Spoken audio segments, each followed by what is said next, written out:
Podcast.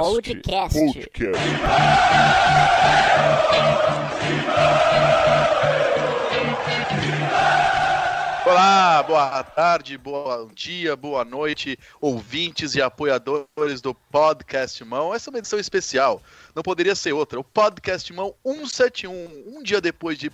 É uma homenagem, claro, a Pablo Almeida da Costa, o bandeira fã de Steve Wonder, e também a Ricardo Marques Ribeiro, o árbitro que foi do Bandeira. O Podcast Mão 171.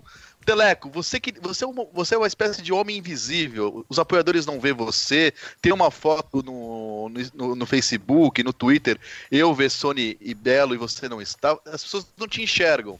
Será que se você estivesse no lugar do Jô ali, o Bandeira também teria dado impedimento? Boa noite, bom dia, boa tarde pra você. Com certeza ele teria dado impedimento, porque ele é cego, né, Vitor Guedes?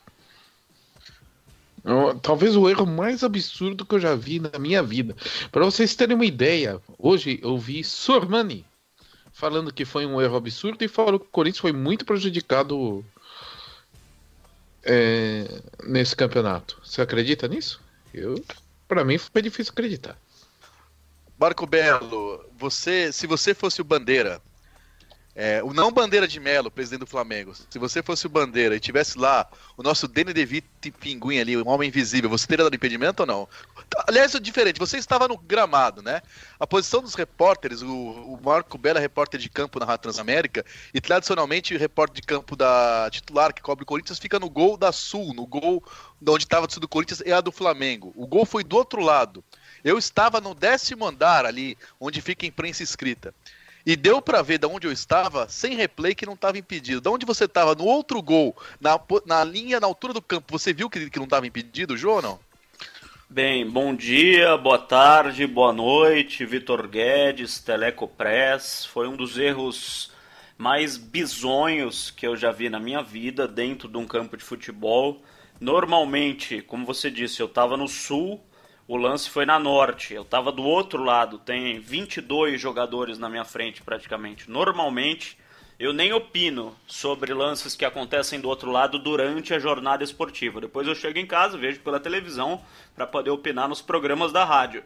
Mas durante o jogo, quando o lance acontece do outro lado, geralmente eu não opino, porque não dá para ver. Esse, cara, foi tão claro, mas tão claro, que eu falei na hora, foi legal. Do outro lado do campo, eu consegui ver. Ou seja, é impossível que o Bandeira não tenha visto que estava em posição legal. Foi uma coisa de outro mundo para não ficar levantando especulação sem prova. Foi uma coisa... me falaram hoje na rádio, foi um tilt na cabeça do Bandeira, igual deu o tilt no Oséias, naquele jogo Palmeiras e Corinthians lá, que ele fez aquele golaço contra... Estava no Morumbi. Falou que deu um tilt na cabeça dele. Foi mais ou menos esse o tilt que deu no nosso querido... Pablo, né? O nome do Bandeira? Pablito! Pablo Almeida da Costa. Agora, você é muito jovem, Marco Belo. Tilt é da minha época de criança, na Praia Grande, a Zé com Mar, que tinha um flipper por esquina. Aí nós jogávamos, dava tilt nas máquinas. Não é verdade, Teleco? Dava sim, tilt. Senhor, mas eu era uma pessoa... obediente. Eu nunca dei tilt nas máquinas que usava. Eu era meio desequilibrado. A gente vai falar de muita coisa. Eu acho impossível com um podcast Mão 171 não começar com o erro da arbitragem, que é absolutamente patético, ridículo, inexplicável. A comissão de arbitragem, que também é ridícula, né? Pô, não ser caso de polícia, tem que ter um Major Marinho ali na comissão. Suspendeu apenas, somente o Bandeirinha, né? Embora seja lance pro Bandeirinha, num Flamengo e Santos, o quarto árbitro conseguiu ver que não foi pênalti num lance de dividida. Ontem, nenhum Bandeirinha, nem o quarto árbitro, nem aquele auxiliar de trás do gol que não faz porra nenhuma viram. E dava para qualquer pessoa, porque eu estava no 10º andar e vi que não estava impedido. Marco Belo estava atrás do outro gol e viu. Então, o quarto árbitro poderia ter comentado, o outro Bandeirinha, o auxiliar, qualquer pessoa deu para ver que não estava impedido, enfim. Mas esse erro à parte, a gente vai falar também do jogo, não sei se vocês concordam. Eu assisti o jogo ao lado do Vessone, que não participa hoje, né, que estava ali na tribuna escrita, a gente conversou durante o jogo, eu sei que ele tem uma opinião parecida comigo. O segundo tempo lembrou muito o jogo contra o Cruzeiro, né? O Corinthians foi muito bem contra o Cruzeiro no primeiro tempo, saiu na frente, aquela vez não foi roubado no primeiro tempo, né? E no segundo tempo só deu o Cruzeiro, só que o gol não saiu, né? O Ábila perdeu o gol feito que o Diego perdeu ontem. A diferença é que o Flamengo fez um gol de escanteio, aliás, o gol estava em posição legal. Um lance muito difícil. O mesmo Bandeira viu que a posição era legal. Mas a atuação do Corinthians também merece ser debatida. Fez um segundo tempo muito ruim. E ficou claro que nem Pedro Henrique tem a qualidade do Pablo, né? Muito menos Marquinhos Gabriel, que tinha um jogo razoável, e o Giovanni Augusto, o time acabou. Uma atuação ridícula e patética de Giovanni Augusto. Vai ser difícil aí esse mês aí sem Jadson, sem Pablo, e até o Romero, que a gente tanto critica, que vinha sido elogiado merecidamente. A diferença dele pro time com o Cleison também foi bastante sentida. Concordam, amigos? Eu concordo. Eu até falei que assim, seria muito diferente se tivesse anulado um segundo gol do que um primeiro gol, né? Porque você não pode falar, não, teve 2 gols, um foi anulado e ia ser 2-0. Não necessariamente, né? Porque muda a posição, muda o posicionamento, né?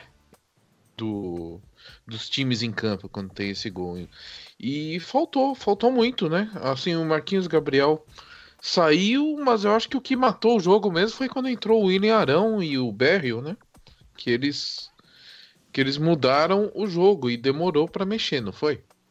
Eu acho assim, o Zé Ricardo é tão criticado, mas ele foi melhor que o Carille nesse jogo. Ele meteu o Berrio nas costas do Guilherme Arana e o Guilherme Arana não jogou no segundo tempo. O Guilherme Arana, que é uma das peças fundamentais de ataque do Corinthians, não atacou praticamente, porque ele estava preocupado com o Berrio. E o Carille demorou para mexer e quando mexeu, a meu ver, mexeu mal. Teve azar, porque o Cleison, que para mim estava bem, para mim eu fui até dar parabéns para ele depois do jogo.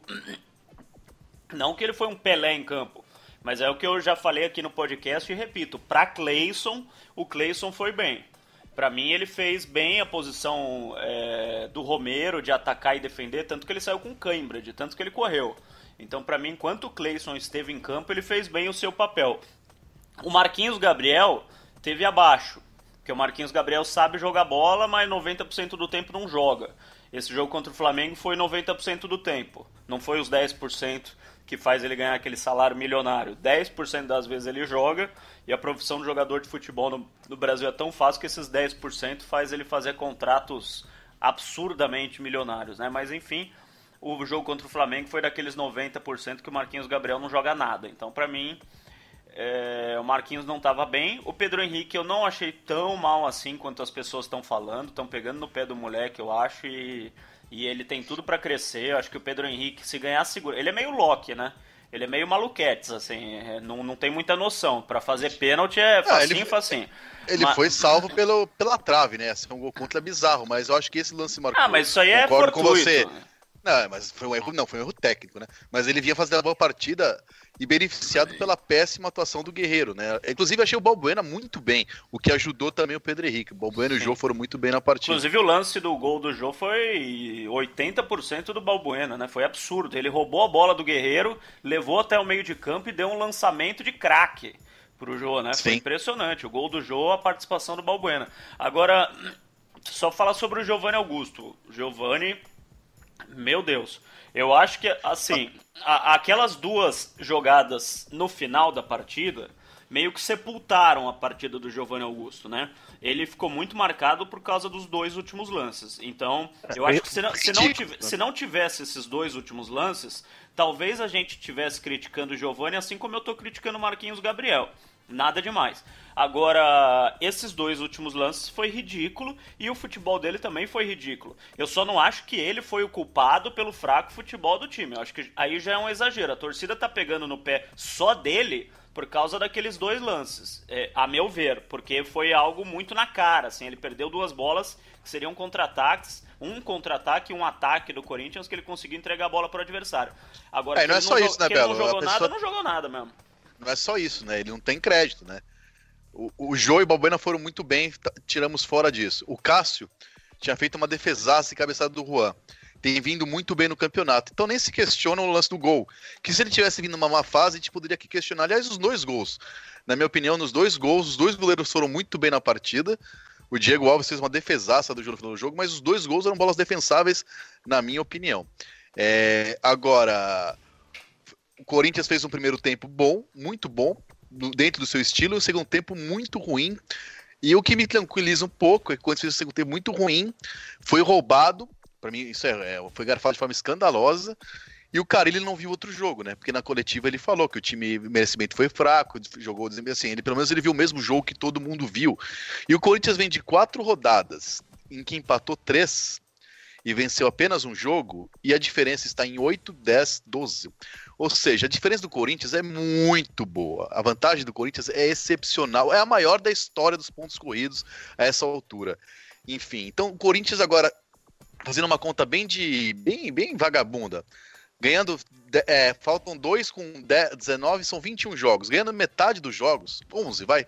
São 33 pontos. 50% de aproveitamento, o Corinthians faz 74 pontos, que é mais que faz qualquer vice-campeão na história. O Corinthians abriu uma vantagem que lhe permite agora ganhar apenas os jogos ganháveis, ganhar em casa, e ainda assim se sagrar campeão no campeonato, lógico. O Corinthians fez o primeiro turno de desempenho excepcional e é simbólico, mas o Corinthians foi campeão do turno com 2 rodadas de antecedência, com a maior campanha da história dos pontos corridos. E longe de ter o melhor time da história dos pontos corridos. Aliás, de todos os campeões do Corinthians, o do time do Tevez era melhor que esse, 2015 era muito melhor que esse, o que mostra que o trabalho do Corinthians é muito bom. E quando joga mal, empata.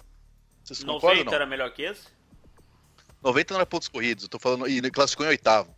Eu tô falando, comparando com os times que classificou em primeiro na melhor campanha. Mas 90 era melhor que esse? Não, de jeito nenhum, mas acho que você não ouviu a minha comparação. Não, eu tô te fazendo uma pergunta não era do de jeito nenhum. Não era de jeito nenhum. Só o time de 90. Uma dúvida só. O time de 90 foi um time que marcou minha adolescência, eu tinha 13 anos, foi o primeiro título brasileiro da história do Corinthians. Foi um 16 de dezembro, pra mim, quase tão inesquecível quanto o 16 de dezembro de 2012, o 16 de dezembro de 90. Mas aquele time tinha um goleiraço, que era o Ronaldo, o Neto, que decidia todos os jogos, o Márcio e o Marcelo em boa fase, e mais nada. Foi o único campeão da história do Brasileirão. Ok. Não jogaria no Corinthians hoje. É um título que o Corinthians é o único time campeão brasileiro da história, e aí esquece pontos corridos, da história, que tem a média de gols inferior a 1 gol por jogo. Enfim, era um time muito limitado, mas enfim, que na hora H ganhou os clássicos, precisava do São Paulo, ganhou do Bahia, ganhou do Atlético, empatar, Ronaldo pegava tudo, né, decidia. Era um time legal, foi campeão, mas tecnicamente, para time, Corinthians teve times piores que o de 90. Mas campeão foi o pior, disparado. Como o de 98, 99 era muito melhor que os outros, né? O de 98, 99 acho que não se compara a nenhum. Aliás, o melhor Corinthians que eu vi jogar foi o de 2000. Foi aquele de janeiro de 2000.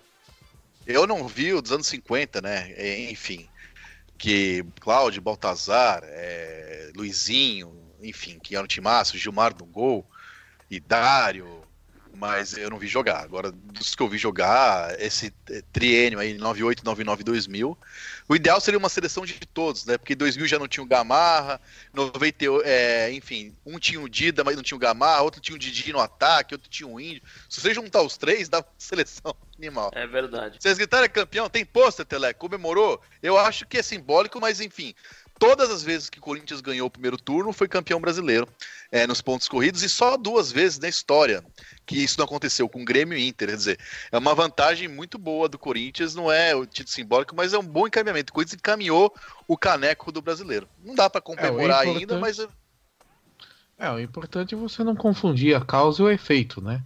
Não é que ganhando o primeiro turno tem alguma mágica que você vira campeão depois. É porque você tem um time muito bom, ele vai se mostrar o campeonato todo, né? Isso que eu vejo às vezes o pessoal confundindo, né? Se não continuar jogando esses 21 jogos que faltam, aí não ganha mesmo. É que não precisa nem repetir o que eu quis dizer, Teleca. Não precisa nem repetir os 21 jogos que o Globo jogou agora, né? Pode cair bastante o ritmo. Com 50% de aproveitamento, que é um aproveitamento muito ruim, já ganha. 50, nós estamos falando de 30 pontos no segundo turno, 30 pontos. É óbvio que se um time que está em segundo lugar, ou terceiro, o Flamengo, o Grêmio ou o Santos, faz uma campanha igual a do Corinthians, que nunca aconteceu, o Corinthians teria que fazer uma campanha igual a deles, de 30 e poucos pontos, quer dizer. 30 pontos num turno é quantos por cento, hein? 50%, fazendo uma conta bem vagabunda. Ganhar 10 jogos de 19 dá 30. São 19 vezes 3, 57. São 21 jogos. Quase 21 jogos em disputa. Um pouco menos. Até se você considerar que falta 2 jogos para acabar o primeiro turno. Tem 63 pontos em disputa. Se o Corinthians fizer 33 aí, já é o suficiente. O Corinthians encaminhou bem o título, a não ser que aconteça uma tragédia. E lembrando também, né, que a gente está falando de um time que já é limitado, né, que ninguém dava nada no começo, apesar de ter sido campeão paulista. O pessoal que não acompanhou o Corinthians no Campeonato Paulista, principalmente, não dava nada, né? E perdeu o Balbuena no começo do Campeonato Brasileiro, depois voltou, né? Perdeu um monte de gente para a seleção durante 2, 3 rodadas e agora tá jogando, vai ficar praticamente um mês sem o Pablo e o Jadson, que a gente pode falar que são os dois destaques do time, né? É claro que tem gente que gosta mais do Rodriguinho, tem gente que gosta mais do Arana, tem gente que acha que o Cássio é o grande destaque, mas o Pablo e o Jadson não são coadjuvantes do time, são personagens principais do time do Corinthians, né? São protagonistas do Corinthians. E contra o Flamengo, por exemplo, a gente tá falando de um jogo em que vocês mesmos falaram, o time foi roubado, foi garfado, jogou mal, jogou todo atrás, empatou com um elenco milionário sem o Pablo na zaga e sem o Jadson no meio de campo. Talvez se o Jadson tivesse, o Corinthians não tinha tomado esse sufoco, por exemplo, porque tinha alguém para tocar a bola. Não que o Jadson estivesse passando por uma fase maravilhosa, mas é melhor do que os caras que estão ali, né? Marquinhos Gabriel e Giovanni Augusto. Ou seja, o Corinthians está fazendo tudo isso sem estar com 100% de suas forças. E provavelmente no segundo turno esses caras voltem, né, Vitão? Voltarão. E o Corinthians é o seguinte, gente, esse negócio de cálculo, eu queria assistir nisso, o Belo, mais que nos desfalques, pela questão seguinte, o Corinthians fez você concorda que é uma sequência ruim, 3 empates e uma vitória em 4 jogos? Vocês estão de acordo? Sim. A diferença está em 8 pontos. O Grêmio empatou os últimos 2 jogos. O Flamengo vinha de 2 empates. Quem fez a melhor sequência é o Palmeiras, com 3 vitórias, que perdeu para o Corinthians antes, empatou um jogo, ou seja, em 5 jogos já tem menos pontos que o Corinthians. O Corinthians, caindo o nível, se manteve no nível dos seus seguidores. Então é o seguinte, eu acho que quarta-feira é um jogo bastante complicado. Talvez seja o jogo que mais ameace a invencibilidade do Corinthians para bater o recorde geral, porque depois tem o Sport em casa, sai para Chapecoense, recebe Vitória, Atlético Goianiense, times. O Corinthians, depois de passar esse jogo, vai ter uma sequência boa para voltar a aumentar um pouco a diferença, talvez, já que o início do Corinthians, a tabela me parece melhor do que o final dela. O Corinthians tem uma grande chance, sendo que Grêmio, Palmeiras, Santos estão na Libertadores também, né? E o Flamengo, que não está na Libertadores, tem um confronto contra um rival local, Botafogo, na Copa do Brasil. Nós estamos falando pelo menos de 2 datas aí que o time talvez não entre completo no Brasileiro. Quer dizer, a situação do Corinthians é muito... Do Corinthians que era a quarta força, o que de azarão. Eu achava que o Corinthians não tinha time para ser campeão brasileiro no campeonato e falei isso, né? Não estou aqui tirando o meu da reta. Agora, mais do que favorito, o Corinthians agora só perde... Eu não acho que já é campeão. Mas hoje perde tudo para ele se for muito incompetente. A competência que ele fez até agora foi tão grande que ele permite ter um desempenho medíocre na acepção da palavra, médio. Se tiver um desempenho médio... E outra coisa, quando você tá bem, as coisas ajudam, né? Joga para 40 mil todo jogo, a torcida tem mais paciência, enfim, o círculo virtuoso. A chance do Corinthians ser campeão brasileiro é muito grande. Ô, Vitor Guedes, deixa eu, só antes de você passar para o próximo assunto aí, que vai ser o jogo com o Atlético Mineiro, né? Que não vai ter o Romero de novo, não deve ter o Marquinhos Gabriel.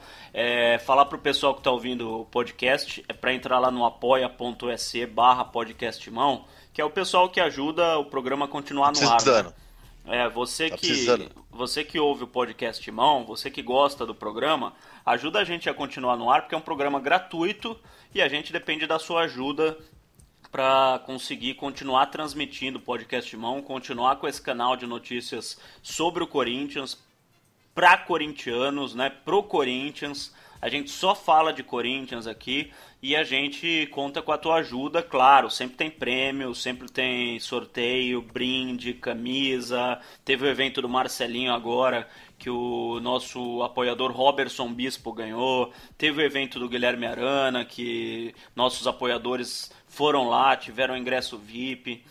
Tem todos os prêmios, mas a base de tudo não é nem a premiação, é você ajudar a gente ia continuar com o programa. E tem um novo plano lá no apoia.se/podcastmão, apoia-se podcastmão, o nome do site é Apoia-se, né? Se escreve apoia.se, digita no Google que você entra. Tem um novo plano que é o plano VIP, que é o plano acima do Mundial. Com esse plano, você que quiser pagar esse plano VIP, vai ter um programa para chamar de seu durante o mês. É isso mesmo. Você vai participar com a gente, ajudar a gente a fazer a pauta, vai participar da reunião de pauta do programa. Hoje eu quero falar sobre isso, não quero, e a base do Corinthians, e as finanças. Tem um monte de ouvinte que tem um monte de dúvida aí, às vezes a gente não fala sobre o assunto que o ouvinte quer que a gente fale, porque tem muito assunto. O Corinthians é enorme, o Corinthians é uma nação, né? Então, tanto de assunto que tem, se a gente fosse falar de todos, a gente faria um programa de um mês, sem parar. Mas, você participando desse plano, você tem um programa seu, que você vai poder fazer sua pauta e vai participar, vai comentar com a gente. Olha que legal. Então entra lá no apoia.se/podcastmão, tem todos os planos antigos, a partir de R$5 você pode ajudar, e tem o plano novo, que é o plano VIP do Podcastmão. Segue a pauta aí, Vitor Guedes, você que é VIP no nosso coração. É tudo que eu queria. Very important personal in your heart. Tá bom assim? Que fronhice, hein? Fronhice como que é? Pillowcase? Teleco Press. Você que é o nosso rapaz que não é de humanas, que é de exatas, que faz conta, é de TI, é o nosso Bill Gates. Qual o percentual da faixa já está confeccionado? Eu quero saber. 0%. Já chegaria no Atlético. Eu gostei do Teleco, eu gostei do Teleco, porque o Vitor Guedes está numa ansiedade, hein, Teleco, que ele está insistindo nesse assunto de quase campeão aí desde o começo do programa. Eu tô com o Teleco, é 0%, ainda tá contando para não cair. Né? Corta essa ansiedade, 41 hein, meu garoto? de 45, meus senhores. Não estou ansioso, não. Eu não estou ansioso, não, mas eu acho muito fácil, depois de confirmar o título, falar, já acabou. Não precisa de análise, de palpite, né? É só falar a tabela. Eu acho que a chance do Corinthians realmente é bastante grande. E me incomoda a forma como foi tratado empates como se fosse o fim do mundo, assim. Eu não sei se a minha geração é outra, eu fui criado com empate, com derrota, com 5 anos para ganhar um paulista. Eu acho que se cria uma crise com empate contra o Flamengo, que tem um bom time. O Corinthians tropeçou, na verdade, contra o Atlético Paranaense em casa, que foi um... E jogou bem, tomou um gol no final ali, numa bola que desviou no Balbuena, mas foi um tropeço daqueles que um time que é campeão normalmente não tem. Atlético Paranaense que nessa segunda-feira à noite venceu o Vasco.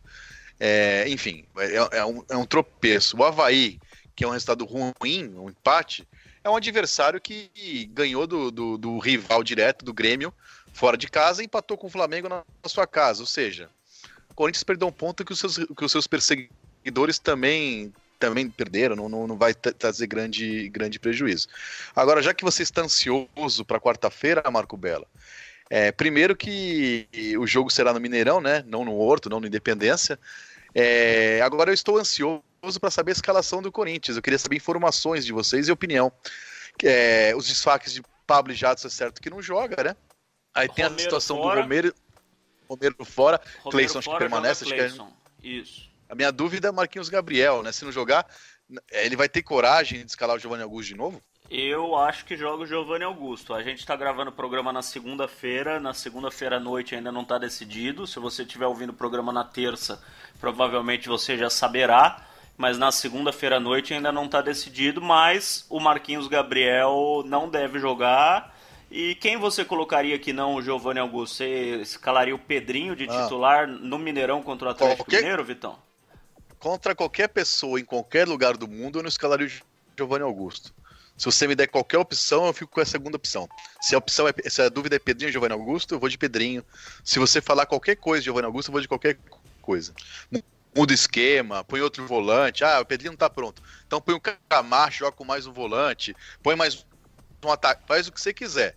Eu jamais escalaria, Teleco escalaria, viu, Teleco? O Giovanni Augusto de novo. E, aliás, Giovanni Augusto deu uma declaração patética depois do jogo, que eu vi até o Teleco comentando no... Acho que foi o Teleco ou o Vessone. Bom, um de vocês, companheiros, comentou no Twitter também.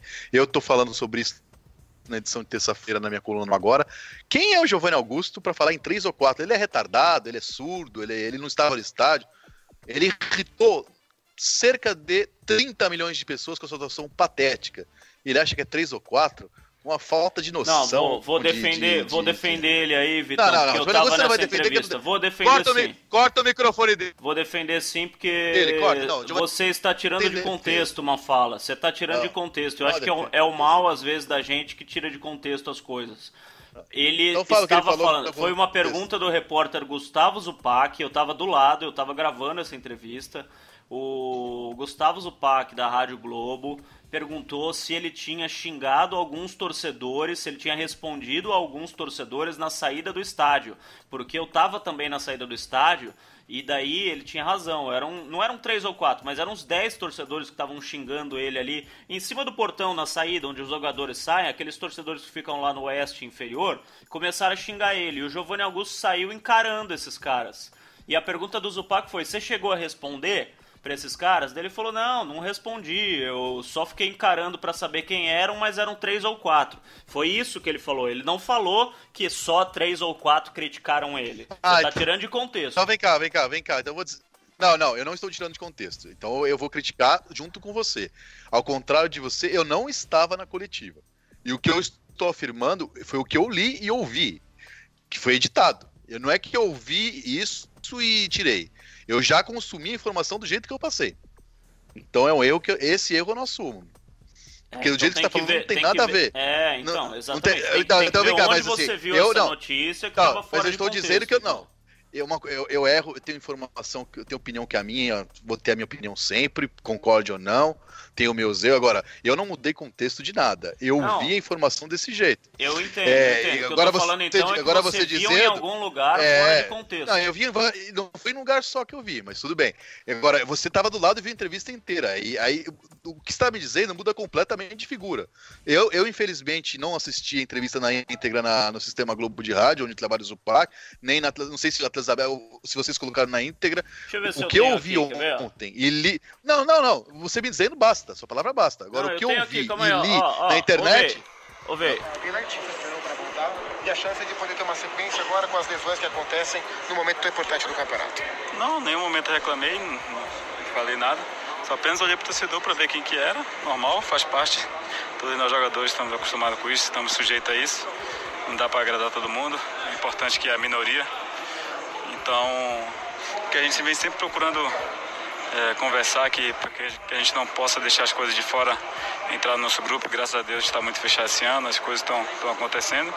Um jogo muito difícil contra a equipe do Flamengo. Enfim, aí ele começa a falar do jogo difícil, e daí o Zupac insistiu se ele tinha reclamado, e ele falou dos 3 ou 4, mas foi mais ou menos igual essa primeira resposta, mas você conseguiu perceber que ele estava falando dos caras que estavam xingando ele na saída, né? Eu estava no estádio ontem, mas eu não fui na zona mista, acabou o jogo, eu vim correndo para casa, que eu fui fazer a coluna do jornal e queria ver o jogo do Santos e Grêmio, que também era importante para a coluna. E eu não vi ele, eu não estava na zona mista, eu ouvi e li, não só ouvi, como li, trecho do que ele disse. E o que eu vi e li tinha outro contexto. Eu não mudei. A gente vive numa era... Não, eu acredito em você, Vitão, e eu sei que você não faria isso.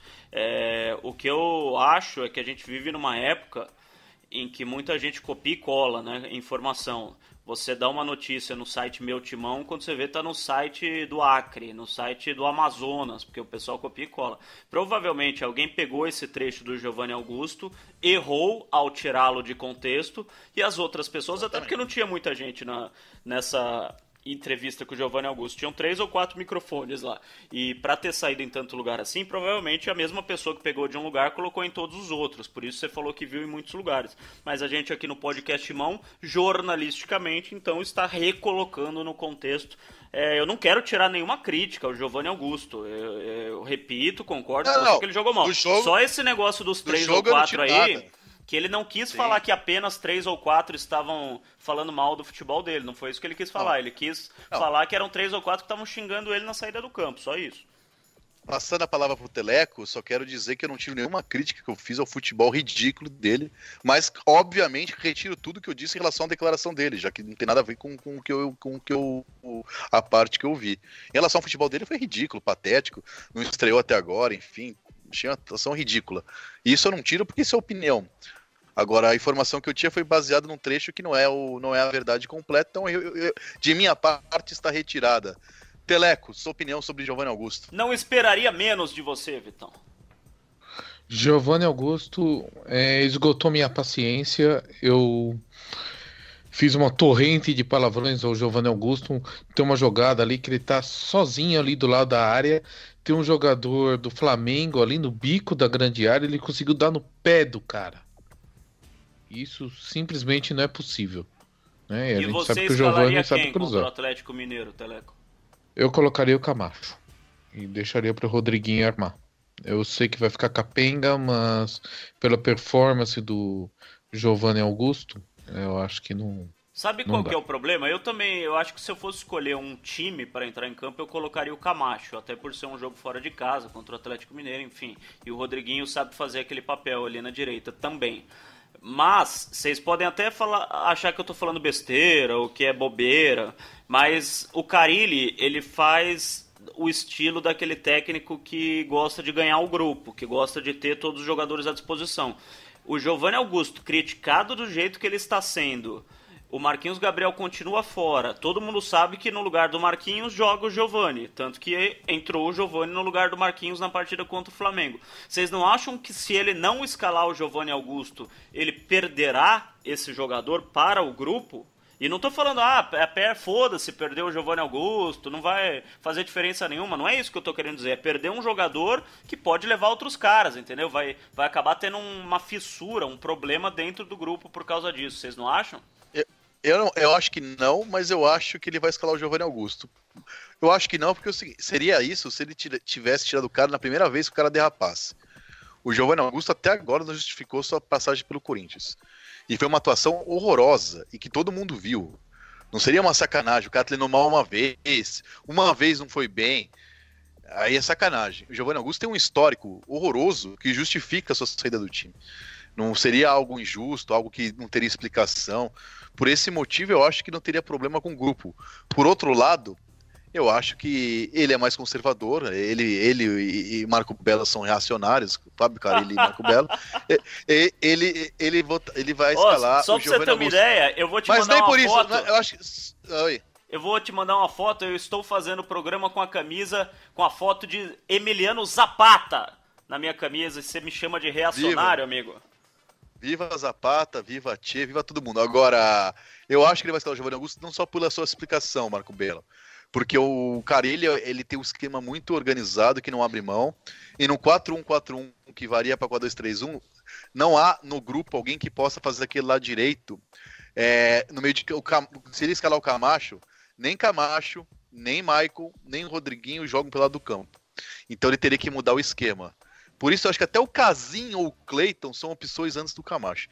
Para ele não mudar o esquema. E Pedrinho, enfim. Como eu falei antes do jogo... O Camacho não era meia? Ele podia ser o meia. Não, sim, mas quem joga na ponta direita do 1, do 4-1-4-1? Nem Rodriguinho, nem Michael, nem Camacho. Cleison? Não, mas o Cleison tá na ponta no lugar do Romero. Tá no lugar do Romero. Falta outra ponta. Por esse motivo que o Camacho não vai jogar. Porque jogando o Camacho... ou ele, ou o Rodriguinho, ou o Michael teria que fazer aquele papel. E nenhum dos três sabe jogar pelo lado. O Cleiton que você falou, Teleco, vai jogar numa ponta esquerda, depois jogar na direita. O Cleiton poderia ser, o Casim poderia ser, o Pedrinho poderia ser. O Camacho não será por esse motivo, aposto que seja. É que o Cleiton também tá terrível. Né? Sim. Pelo menos ele quer jogar. E adiantar o Zida, hein? Ia ser uma boa ou não? Adiantar a recuperação de Zida. Eu acho que o não vai. Ficou no banco, mas não tinha condição de jogar, né? Não vai jogar esse jogo no Mineirão. Seria ideal, né? Imagina. Seria ideal. Enfim, seria a melhor opção dessas aí. Eu acho que ele vai, mas para esse jogo eu acho que não há a menor possibilidade disso acontecer. Ainda sobre o jogo do Atlético, Marco Belo e Teleco, vou pedir para vocês um minutinho. O Marco Belo falou que eu tô ansioso para falar de título. Você, né, Marco Belo? Sim. Eu não tô ansioso, não, mas eu tô um pouco emocionado hoje. Eu queria dedicar esse programa ao ouvinte, um amigo que eu tenho, que eu conheci no Corinthians, que é meu vizinho e virou amigo meu pessoal. Faz um mês que eu estive na festa dele de 90 anos. Seu José Carvalho Júnior, que é muito corintiano, doente. E ficamos amigos porque ele era leitor do Agora. E antes de eu ser colunista, eu era repórter que cobriu Agora. Ele lia os textos e via meu nome lá, quis saber quem eu era. Lembra do Parque São Jorge, aqueles senhores aposentados que vivem um dia no clube e tal. E ele sempre foi chato de me ligar e falar assim: você deu 5, tem que dar 2, é tudo uma merda, ganha. Ele tá sempre reclamando, tudo tá ruim, tudo tá ruim. Peraí, é alguém mais corneta que você, Vitor Guedes? Mas muito mais, muito mais. Meu Eu estive Jesus agora. Cristo. E nessa última sexta-feira ele teve mais um. Ele já tinha tido um AVC, teve um outro AVC. Eu estive agora no hospital visitando. Ele tá lúcido, enfim, tá se recuperando, graças a Deus. E falou assim pra mim: já é campeão essa merda, essa bosta. Assim, ele que sempre foi pessimista, que nada tava bom. Viu o jogo na UTI, que tem a televisão lá, e tava assistindo agora Vasco Atlético Paranaense. Meu tempo de tem TV a cabo lá no quarto na Moca, onde ele está no hospital. E garantiu pra mim que já é campeão, que para de frescura, de tropeço, de empate, que já é campeão dessa merda. Enfim, eu acho que eu voltei com isso na cabeça. Justo o seu Zé, que tava sempre reclamando de tudo, que o Carille não presta, que o Jô não presta, que ninguém presta nunca, que bom era o Luizinho, o Baltazar, o Domingos da Guia. E o Teleco também ele é fã, viu, Teleco? Enfim, mas ele já disse que já é campeão, e eu fiquei muito impressionado com ele tá um pouco abatido, tá meio desanimado com outros problemas, e me garantiu, e eu fiquei com isso na cabeça. Eu queria dedicar, depois se Deus quiser ele vai sair dessa, eu vou levar a gravação desse programa e mostrar pra ele que esse programa foi dedicado pro seu Zé. Então, em homenagem ao seu Zé, vamos partilhar da opinião de seu Zé. O empate não foi nada, o Corinthians está rumo ao título do Campeonato Brasileiro. Tá bom, Vitão? Tá bom, tá bom. Posso trazer uma pauta, senhor âncora? Por gentileza, eu quero que vocês peguem a bola, que eu até fiquei emocionado agora para continuar. Desculpa, eu não vou pegar a bola, não. Vai tomar no... Também não, obrigado. Agora, eu queria primeiro mandar um abraço para os nossos ouvintes de Itapevi, que é uma das maiores audiências do podcast Mão, e em Itapevi, metade da cidade ouve. Um abraço aos amigos. E também o Gilberto, né, meu amigo do Twitter, ele me mandou o áudio do Felipe Melo detonando o Cuca, né? Já disseram que o áudio é real, né, do Felipe Melo mesmo. E ele disse que está conversando com o Flamengo e também o Corinthians, entre outros clubes, estarem interessados. O que você acha de Felipe Melo no Corinthians, Vitor Guedes? Acho ridículo. Eu mandaria internar se alguém realmente falou com ele, né? E o que você acha, Marco Belo? Partilho da mesma opinião. É absurdo, né? Se alguém fizer um negócio desse aí, por favor, não faça isso conosco. Desculpa a interrupção, senhor Vitor Guedes. Não, sem problema nenhum. Enfim, eu não quero nem continuar esse assunto para não dar ideia. Se alguém não teve ideia, pelo amor de Deus. Vamos aos palpites, Vitão? Vamos, Corinthians e Atlético. Então, sem escalação, né? Enfim. Não, só não tem Belo. um, né? Só não sabemos uma posição só, na verdade, né? 10 a gente sabe. Enfim. Mas essa posição faz diferença, hein? Se jogar o morto do Giovanni Augusto. Enquanto eu penso, planejo aqui, consulto os astros. Primeiro você, Marco Belo, seu destaque final, o seu palpite. Meu destaque final é que eu amo todos vocês e um abraço pro seu Zé, que tem uma ótima recuperação. Um abraço pro Ronald Capita, que tá enfrentando uns probleminhas também, mas é um grande corintiano, que tá no nosso grupo de WhatsApp do Corinthians e mandou algumas mensagens pra gente. E ele ama demais esse clube, ama demais o jornalismo, né? E com certeza vai se recuperar rapidamente. Pode de repente participar um dia com a gente, inclusive do Podcast Mão. E um abração para todos os corintianos que estão ouvindo, que ouvem o Podcast Mão, que gostam da gente, que gostam, ou que não gostam dos nossos comentários, mas ouvem também, né? Porque às vezes o cara ouve para discordar, né? E tá certo, tem que discordar mesmo. Do mesmo jeito que a gente discorda um do outro aqui, o ouvinte tem que concordar com uma coisa, discordar de outra, assim que é legal. E palpite para o jogo Corinthians e Atlético Mineiro. O Corinthians vai ganhar no Mineirão pelo placar de 2-0. Os gols corintianos serão marcados por Pedro Henrique e Gabriel. Um abraço. Bom, não sei se foi um fanfarronice ou se ele está consultando os astros. Teleco Press. Corinthians 2-0 e rumo ao título. Né? Por enquanto a gente vai com uma vitória, seria muito bom, porque 44 pontos, faltaria só um ponto para continuar a Série A ano que vem. Bom, já que eu já passei todo o otimismo de seu Zé, eu vou fazer a parte dele ser o pessimista hoje, e meu palpite é 1-1, que eu não acho que é um mau resultado, não. Enfim, Corinthians, eu acho que empata o jogo, é uma rodada que tem confronto direto entre Flamengo e Santos, né? Enfim, eu acho que o Grêmio joga contra o Atlético Goianiense fora de casa. O Palmeiras eu não lembro. Enfim, 1-1 vai ser o meu palpite, é isso. Quinta-feira voltamos para cornetar não sei quem jogar, tá certo? Bom dia, boa tarde, boa noite. Teleco, o seu tradicional? Vai, Corinthians. Vai, Corinthians, um abraço, até o podcast 172. Lembrando que 171 foi em homenagem a Pablo Almeida da Costa e sua grande equipe. Podcast.